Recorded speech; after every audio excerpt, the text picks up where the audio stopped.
یاد ہے دوستو جب ہم میلے پر جایا کرتے تھے اور یہ بندوق والا نظر آتا تو ایک بار ضرور ٹرائی کرتے تھے اور غباروں پر نشانے بازی کرتے اور بہت سے غبارے توڑتے اور اگر نشانہ لگ جاتا تو بہت خوش ہوتے تھے۔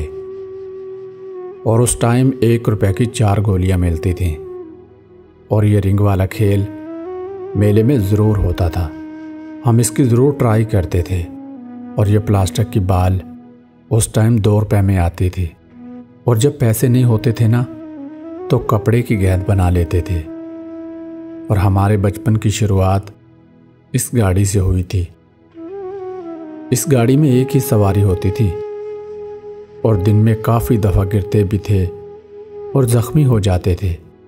اور یاد ہے دوستو یہ گلیل جس کا بہت شوق ہوتا تھا بچپن میں نشانے بازی کرنے کا، اس سے گھر میں کسی پرندے کو بیٹھنے نہیں دیتے تھے اور خاص طور پر کووں کو جو ہماری روٹی کے جانی دشمن ہوتے تھے۔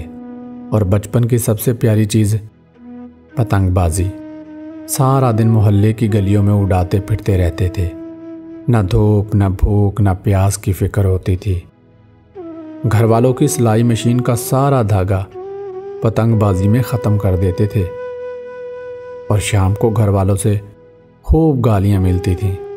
اور اس دور میں پتنگ بھی شاپر یا اخبار کی بنائی جاتی تھی۔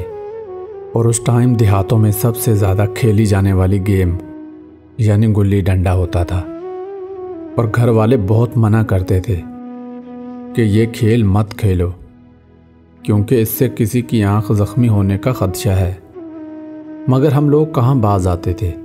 اور بچپن کے یہ رنگ برنگے کنچے جو ہر ٹائم ہماری جیب میں ہی رہتے تھے اور ہماری بچپن کی یادیں بھی رنگ برنگی کر گئے۔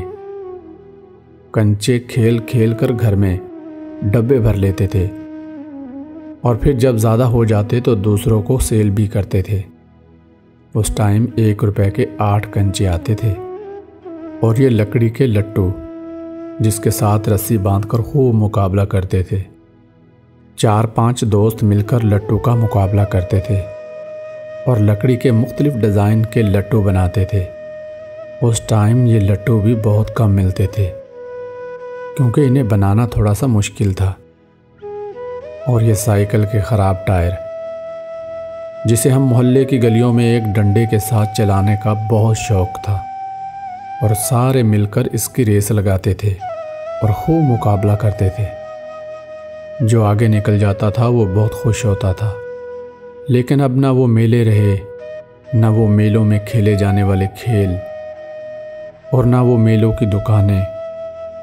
میلے بھی اب فینسی ہو گئے ہیں، جیسے یہ ساری چیزیں وقت کے ساتھ ختم ہو گئی، ہماری خوشیاں بھی ختم ہو گئیں اور نہ وہ پرانے کھیل رہے اور نہ وہ پرانے لوگ رہے۔ یہ سارے کھیل جدید ٹیکنالوجی میں تبدیل ہو گئے۔ ہم بس انٹرنیٹ کی دنیا میں کھو گئے اور انٹرنیٹ ہماری یہ ساری خوشیاں کھا گیا۔ ہم تمام تر سہولیات اور تفریح کی چیزیں حاصل کرنے کے بعد بھی ناخوش، نا امید اور تنہا ہے۔